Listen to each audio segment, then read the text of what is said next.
नमस्कार, मैं माउली हिंदी समाचार में आपका स्वागत है और मैं हूं शेख इस्माइल। आदिलाबाद विधायक पायल शंकर ने स्थानीय केआर की कॉलोनी में आंगनवाड़ी केंद्र का औचक निरीक्षण किया। इस अवसर पर उन्होंने गर्भवती महिला एवं नवजात शिशु को दिए जाने वाले अंडे आदि खाद्य पदार्थों का निरीक्षण किया। पायल शंकर ने कहा है कि केंद्र और राज्य सरकार संयुक्त रूप से महिला एवं बाल कल्याण विभाग के लिए कुछ विशेष योजनाएं प्रदान कर रही है। उन्होंने ये उनके ध्यान में आया है कि आईसीडीएस अधिकारी और एकाधिकारवादी मिली भगत कर घटिया सामान की आपूर्ति कर रहे हैं। पोल्ट्री फार्मों से अस्वीकृत अंडे और खराब गुणवत्ता वाले पोषण की आपूर्ति की जा रही है। जो ठेकेदार इस व्यवसाय को चला रहे हैं वे सुनिश्चित करेंगे कि अधिकारियों के खिलाफ तत्काल कार्रवाई की जाए। कार्यक्रम में भारतीय जनता पार्टी के नेता जोगू रवि, राजेश साई, मुकुंद, राजा गंगूबाई, सपना आनंद, रामू कर्णकर रेड्डी और अन्य ने भाग लिया।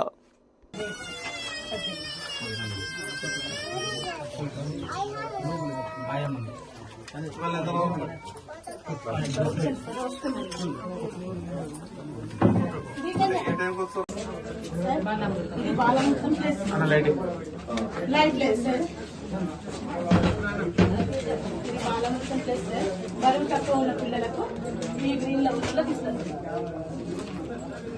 ఇది ఇది నార్మల్ పిల్లలకు ఇస్తుంది. ఎంత స్టాక్ ఇది? ఎన్ని రోజులు సార్ కూడా స్టాక్ ఇది?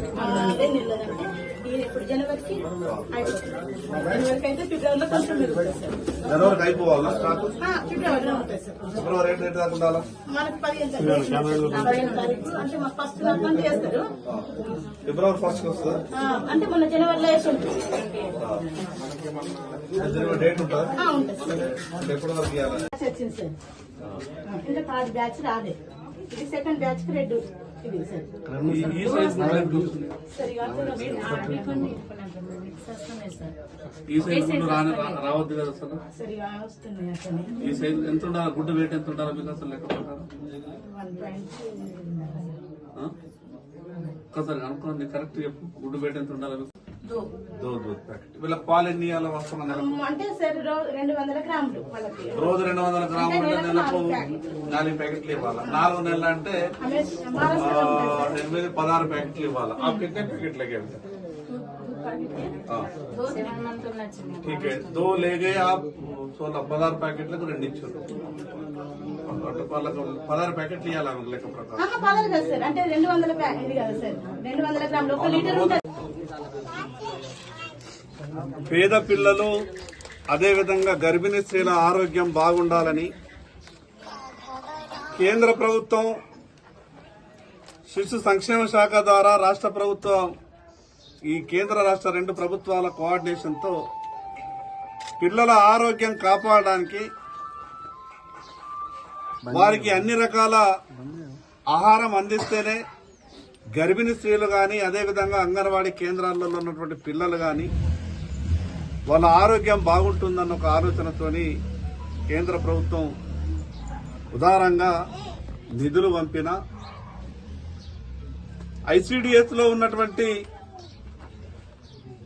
కొంత మానిటరింగ్ లోపం వల్ల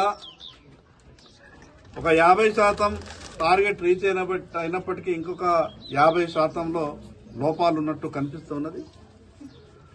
ప్రధానంగా గుడ్ల సరఫరాలో ఏ గుడ్లైతే రిజెక్ట్ కావాలో, ఏ గుడ్లైతే పోల్ట్రీ ఫామ్ నుంచి రిజెక్ట్ అయి అంగన్వాడీ కేంద్రాలకు అదేవిధంగా గర్భిణీ స్త్రీలకు రావద్దు, చిన్న గుడ్లను కూడా రిజెక్ట్ చేసినటువంటి గుడ్లనే సరఫరా చేసినట్టు నా దృష్టికి వచ్చింది. ఇది కాంట్రాక్టర్ యొక్క లోపం, మరి అదేవిధంగా పర్యవేక్షణ లోపం. జిల్లా కలెక్టర్ గారికి మీడియా ద్వారా చెప్పదలుచుకున్నా, ఎవరైతే ఈ రకంగా నాసీ రకం గుడ్లు సరఫరా చేసి మరి అదేవిధంగా కొన్ని అంగన్వాడీ కేంద్రాలలో సరఫరా చేయకున్నా కూడా థంబ్ ఇంప్రెషన్ల ద్వారా వాళ్ళు థంబ్ ఇంప్రెషన్ తీసుకొని సరఫరా అయినట్టు రికార్డులు నమోదు చేసి మరి పిల్లలకు కానీ అదేవిధంగా గర్భిణీ స్త్రీలకు కొన్ని చోట్ల సరఫరా చేయనట్టు దృష్టికి వచ్చింది. ఇటువంటి లోపాలను వెంటనే సరిదిద్దుకోవాలా. కేంద్ర ప్రభుత్వం రాష్ట్ర ప్రభుత్వం గొప్ప ఆలోచనతో ప్రజల ఆరోగ్యం కాపాడాలా, గర్భిణీ స్త్రీల ఆరోగ్యం కాపాడాలా. మరి గర్భంలో ఉన్నటువంటి శిశువు ఆరోగ్యంగా ఉండాలంటే ఆ తల్లి ఆరోగ్యంగా, అదేవిధంగా అన్ని రకాల పౌష్టికాహారాలు ఆమెకు అందితేనే రేపు పుట్టబోయే బిడ్డ ఆరోగ్యంగా ఉంటాడు. కానీ ఈ విషయంలో అధికారులు కానీ కాంట్రాక్టర్లు కానీ ఎవరైనా కక్కుర్తి పడినా పూర్తిగా సమాజానికే నష్టం చేసిన వాళ్ళు అవుతారు. ఈ విషయం మీద, ఈ గుడ్ల సరఫరా మీద ఎందుకు ఈ రకంగా జరుగుతున్నదో నేను వెంటనే జిల్లా కలెక్టర్ గారికి మిగతా అధికారులతో మాట్లాడే ప్రయత్నం చేస్తా. అధికారులకు విజ్ఞప్తి చేస్తున్నా, ప్రత్యేకంగా మీరంతా కూడా మానిటరింగ్ జరపాలా. కోట్ల రూపాయలు ఈరోజు ప్రభుత్వం ఖర్చు పెడుతున్నదంటే పేదల ఆరోగ్యం కాపాడడానికి. మరి ఇది కేవలం కాంట్రాక్టర్లకు జేబులు నింపడానికి కాదు, కాంట్రాక్టర్లకు లాభం చేయడానికి తెచ్చినటువంటి పథకం కాదు. కాబట్టి ఈ ఐసీడీఎస్ మీద మానిటరింగ్ జరగాల్సిన అవసరం ఉంది.